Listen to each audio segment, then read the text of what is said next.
Good afternoon and welcome to another episode of Unscripted and Unchained RPG Review. I am DM Bloodworth, and as you can see by the graphics, today I'm going to be taking a look at Toon, the cartoon role-playing game. This is a game that was put out by Steve Jackson Games in 1984, and I finally got around to picking up a copy of it on eBay. I actually got the core rule book of Toon and for about $15, and then Toon Strikes Again, which is several scenarios or several modules basically, and and some characters, some interesting characters in here. This I paid $3 for, plus about $2 and change shipping and handling. So, combined up about $22 and change, total. So really happy with with finding this. Now, if you've been following my channel for some time, you've probably realized that I have been over the last couple of years just trying to recover all of the RPGs that I had played back between 1977 or 78 all the way through about 1987. So during that 10-year block, there were about a dozen or more RPGs that I was playing pretty consistently, and it has taken me the better part of 2 years to get all of those in their original forms back again. So I'll probably never get around to replacing all of the first edition AD&D books that I had. And it's probably not even necessary to do that. I have the core books, and I'm fine with that. But with these other smaller titles, it's been coming around. They're out there. A few of them are just expensive, and so I'll continue to work on that. So without further ado, let's jump into, this is a quirky little game. I'm surprised that, when I noticed that it was released back in 1984, and I was 17 years old in 1984. So, the fact that I picked up playing an RPG, that was a cartoon-based RPG, it goes to show you how much fun this game actually was, and what a surprise it was that it was funny, because at the time, like I said, I was 17 years old, and yet my gaming group actually gravitated to this game. We started playing it. We had many of the supplements of it at the time, and I may get around to actually replacing those as well. Those are at least not as expensive as the core book was, and it wasn't even that expensive either. So it's certainly something that if you can get your hands on, you should take a look at it. All right, I'm going to switch views here and go to the PDF. Okay, so here we have a copy of the PDF, and I will just flip through. So as soon as you get in to the game, this is the inside cover here, and you go right into a random item and animal chart. So this is on the inside cover. You also have a random trap chart.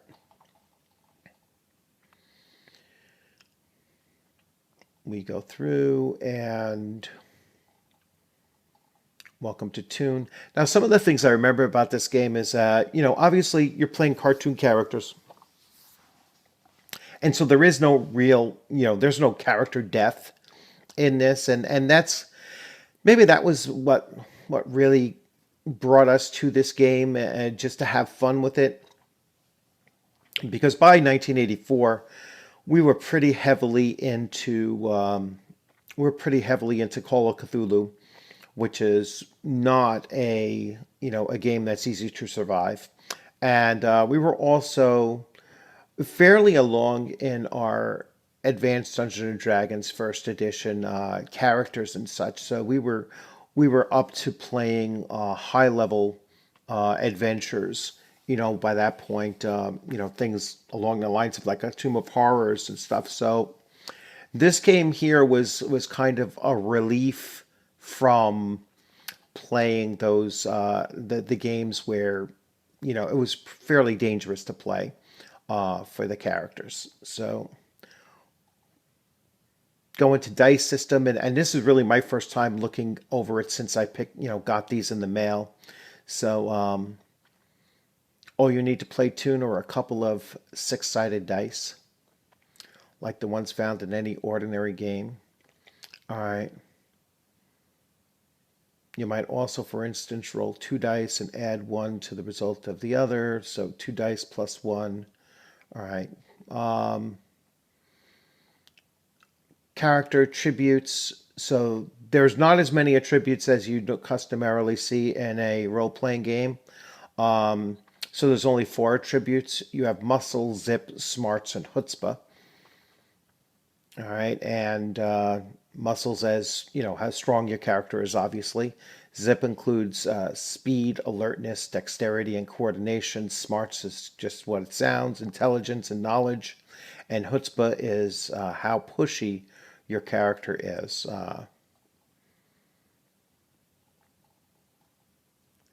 And we go through getting started. So there are skills.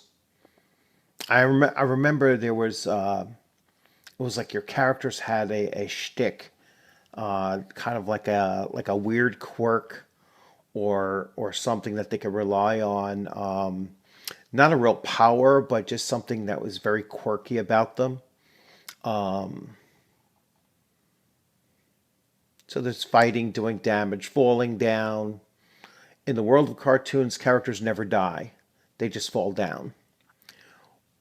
When you take more hits of damage than you had hit points to start with, you fall down, which is bad, but not very bad.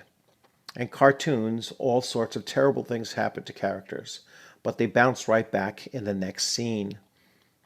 All right, so you could still fail in this game. You just can't die in this game. And that's one of the things to remember about it. So it is still a game.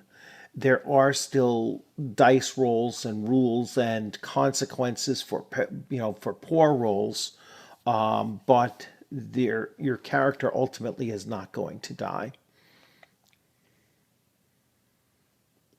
Running, racing, and chasing, throwing, dodging, fast talking, resisting fast talking, firing a gun, plot points. So plot points are given out by the animator, which is called the name for the GM or DM, whenever you do something really funny or clever, or when you complete an adventure successfully. They're called plot points because they go to the character who do the most to advance the plot of the adventure. In later chapters, we'll talk about plot points in more detail, but from now, all you need to know is that the more plot points you get, the better you played. All right, so for animators only. If you're one of the players in the Cartoon Olympics, stop reading here. All right, so there's an adventure, a short, which they call subjects.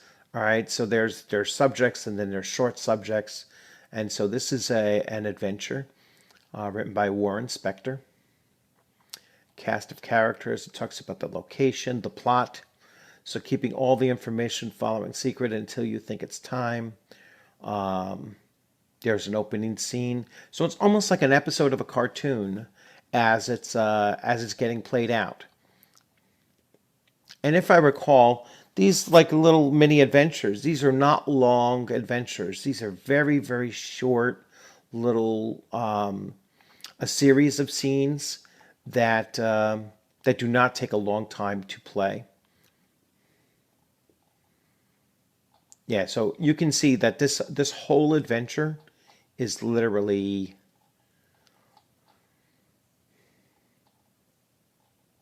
from 12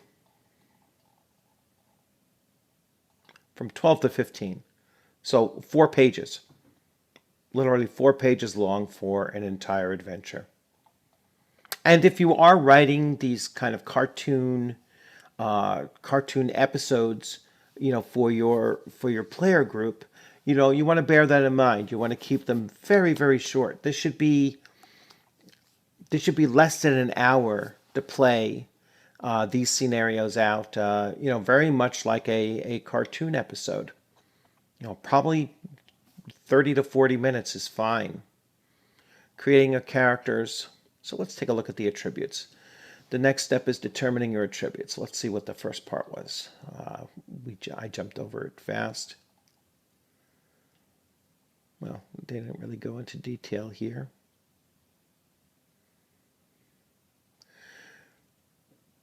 The next step is determining your attributes. Just roll one die 4 times. The first roll gives you your muscle score. The second gives you your zip. The third gives you your smarts. And the fourth gives you your chutzpah. That's it. If you don't want to rely on the dice, you can choose your own attributes this way. Start with 14 attribute points. They can be divided among the 4 basic attributes: muscle, zip, smarts, and chutzpah. Any way you want. The only limitation is that you can't put more than 6 points into any one attribute. Okay. So hit points, description, natural enemies. So you're going to roll on the special table for natural enemies. And it looks like an 11 to 66. Yeah, so they use a D66. So what you do is you're rolling the 2 dice, and then one becomes the first die is the 10s, the second die is the 1s, and so that gives you a range from 11 to 66, as they show here. Best to play with 2 different colored dice, obviously. Next, you figure out your hit points, roll 1 die, and add 6 to that numbered roll. This is the number of hits your character can take. Your description: natural enemies, cats and dogs, cats and mice, cats and birds, coyotes and roadrunners, hunters and animals, bears and park rangers, police and criminals, Tasmanian devils and everything. Beliefs and goals, occupations, so once again a 1 through 66. You have beliefs and goals. My species is superior to all others. A character with this belief isn't going to be terribly friendly or cooperative and is going to be fooled by a lot of disguises at one time or another. I am the greatest. The sort of character always wants to be the boss. An egotistical character is likely to be unspeakably obnoxious. I hate cats, dogs, people, elephants, whatever. A prime motivation of cartoon characters. Anytime a cat spots a mouse, a chase is surely to begin. A job should be done well or not at all. A character with this belief will never leave a job unfinished, even if it means getting into trouble. Pain is bad. The character might be a coward, or he might do brave things, complaining all the time. Bad is work. Work is bad, blah. Work is bad. The character will spend a lot of time and energy getting others to do the muscle work, either because of laziness or pride, and everyone should be polite at all times. The character would probably spend a lot of time arguing with other characters. Use of many of the nastier skills would violate this belief, but you could be downright dishonest and still be polite. Then there's various goals, beliefs and goals in play. So how do you play those out as you're role-playing your character? There is possessions, how to do everything. There are actually 23 skills in the game. Each character has a skill between 1 and 9 in each skill. The higher the character's skill level, the better the chance you'll have to use that skill successfully. Each skill begins at a level controlled by the attribute. For example, a character with a muscle of 3, with a skill level of 3 in all muscle skills, and so on. So you're basically starting off with whatever you rolled from a 1 to a 6. Or if you use the point buy system, the 14 points spread amongst them. 30 skill points can be used to increase skill levels not attribute levels. It is possible to alter the character's attributes, but only under very special circumstances. Okay, muscle skills. So here they have the breakdown of the various skills that fall within there. So break down door, climbing, fighting, picking up heavy things, and throwing are all muscle skills. Dodging, driving vehicles, firing a gun, jumping, riding, running, swimming are all zip skills. Smart skills. This is hide and spot hidden, identify dangerous things, to read, to resist fast talk, to see, hear, or smell, to disarm traps or set traps, to track and cover tracks. And chutzpah is fast talk, pass, detect shoddy or goods, sleight of hand, and sneaking. List of shticks. So I mentioned shticks. It's something I had remembered from back in the day. So list of shticks, you have the bag of many things, the changing shape, detect an item, flying, hypnosis, incredible speed, incredible strength, quick change disguise, teleporting, and incredible luck.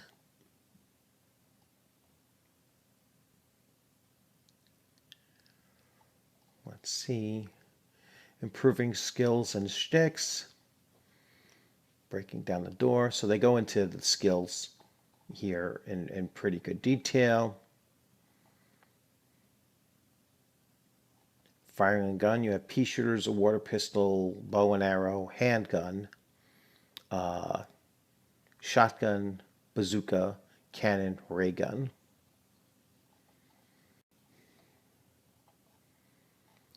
And they go through some more skills here. So we will get to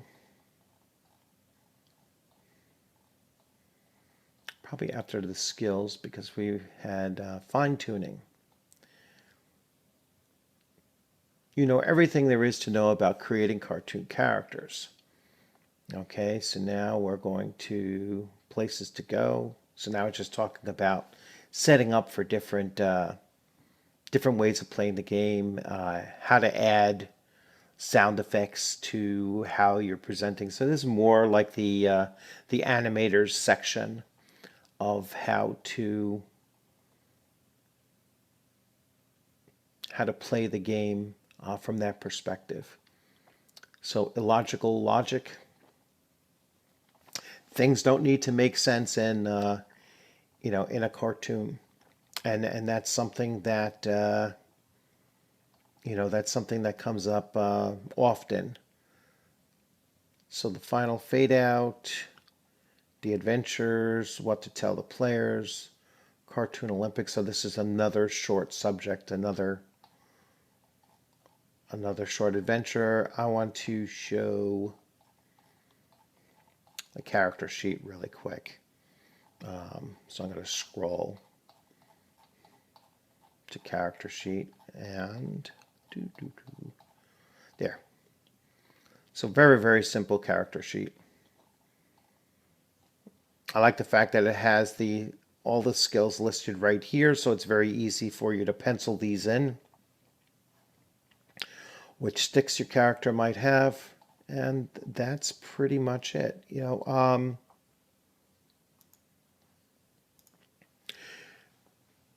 One of the things about playing cartoon characters, and it's something that I used to ask some of my students, middle school level students, this question: who in a fight would win, the Incredible Hulk or Bugs Bunny? And most of my students, and when I say most, I would say like 90% of my students would say, well, the Incredible Hulk, of course. Only a few of my students would say Bugs Bunny, but they wouldn't necessarily know why. They would just say, well, Bugs Bunny would probably win. I mean, they knew that Bugs Bunny like never got killed or anything like that. But that was only just tapping into, the real reason.